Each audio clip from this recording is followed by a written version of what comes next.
જોવા મળી રહ્યું છે ત્યારે સમાચાર સાબરકાંઠાથી પણ મળી રહ્યા છે, જ્યાં અતિશય ગરમીના કારણે લોકો ત્રાહિમામ પોકારી ઉઠ્યા છે।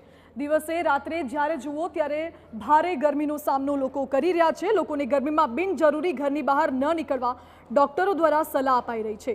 ઈડર અને હિંમતનગરમાં અગન વર્ષા વરસી રહી છે ત્યારે સિવિલ હોસ્પિટલમાં વિશેષ ટીમ સાથે સુવિધા રખાઈ છે, જેથી કરીને ગરમીની અસર થયેલા દર્દીને તુરંત જ સારવાર મળી રહે। ત્યારે ડોક્ટરો દ્વારા પણ વધુમાં વધુ પાણી પીવાનું કહેવામાં આવી રહ્યું છે। ગરમીને લઈને ઈડર અને હિંમતનગર આ વિસ્તારોની અંદર ખાસ કરીને લોકોએ ધ્યાન રાખવાનું છે, કાળજી રાખવાની છે। આમ છતાં પણ ગરમી કાળઝાળ વરસી રહી છે ને જેના કારણે લોકોને ગરમીની આ અસર પણ પહોંચતી હોય છે। આ માટે આરોગ્ય વિભાગે પણ તૈયારીઓ કરી છે। હિંમતનગર સિવિલ હોસ્પિટલની વાત કરીશું, ત્યાં પણ દર્દીઓમાં કેવા પ્રકારનો માહોલ છે અને કેવા પ્રકારની તૈયારીઓ કરવામાં આવી છે।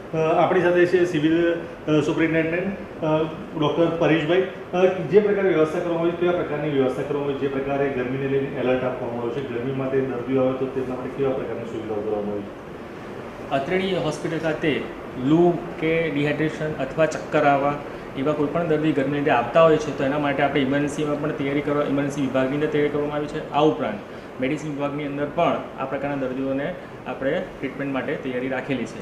આ ઉપરાંત એડવાઇસ તરીકે કામ ન હોય તો બપોરના સમયે બહાર ન નીકળવું, બીજી વસ્તુ કે વધુમાં વધુ પાણી પીવું કે લિક્વિડ લેવું, આ સાથે ORSના પેક પણ જો શક્ય હોય તો સાથે રાખવાની આપણે એડવાઇસ આપીએ છીએ અને એ જ રીતની તૈયારી આપણે અહીંયા હોસ્પિટલ ખાતે છે। જે રીતે હાલમાં ગરમીમાં પણ વધારો થયો છે, આ સાથે ઓપીડી પણ વધી છે, કેવા પ્રકારના દર્દીઓ સામે આવતા છે આ સપ્તાહ દરમિયાન? છેલ્લા સપ્તાહ દરમિયાન સવારની ઓપીડીમાં જે નંબર ઓફ પેશન્ટ છે એનો વધારો જોવા મળે છે, કારણ કે બપોરે ગરમી લીધે બપોરના ટાઈમના જે ઓપીડી છે એમાં લોકો આવવાનું ટાળી રહ્યા છે। બરાબર।